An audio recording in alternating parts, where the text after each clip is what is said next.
Hi friends, నమస్తే. ఇదివరకు వీడియోలో మనం భావవాచక సంజ్ఞ గురించి పూర్తిగా తెలుసుకున్నాము. ఈ వీడియోలో సమూహవాచక సంజ్ఞ, ఇదివరకు వీడియోలో భావవాచక సంజ్ఞ కంప్లీట్ అయ్యింది. ఈ వీడియోలో సమూహవాచక సంజ్ఞ. समूहवाचक संज्ञा అంటే ఏంటి? जब किसी संज्ञा शब्द से व्यक्ति या वस्तु के समूह का बोध होता है उसे समूहवाचक संज्ञा कहते हैं.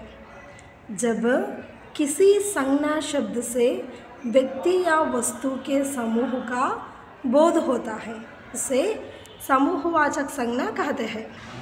నౌన్స్కి సంబంధించిన వ్యక్తులు కానీ వస్తువులు కానీ అవి ఒక సమూహంలాగా మనం చెప్పేటప్పుడు ఈ సమూహవాచక సంజ్ఞ అనేది అంటామన్నమాట. ఆ సమూహాన్ని మొత్తం కలిపి మనం సమూహవాచక సంజ్ఞ అని చెప్తాము.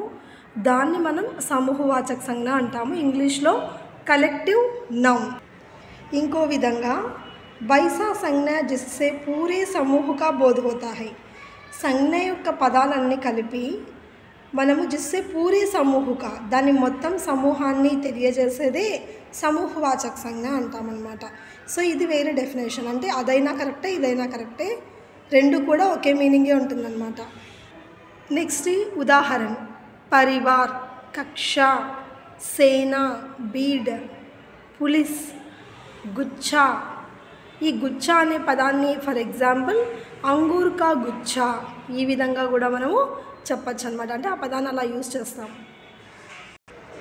ఓకే, సో ఈ వీడియో మీకు బాగా అర్థమైందని అనుకుంటున్నాను. ఈ వీడియోకి రిలేటెడ్గా ఇంకో వీడియో చేస్తానండి. సమూహవాచక సంజ్ఞ మీద ఇంకా ఎక్కువగా ఉదాహరణ వచ్చేలాగా వీడియో చేస్తాను.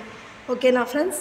ఈ వీడియో మీకు నచ్చినట్లయితే లైక్ చేసి, షేర్ చేసి, కమెంట్ ఇవ్వండి, సబ్స్క్రైబ్ చేసుకోండి కొత్తగా వీడియో చేసేవాళ్ళు. Thank you so much.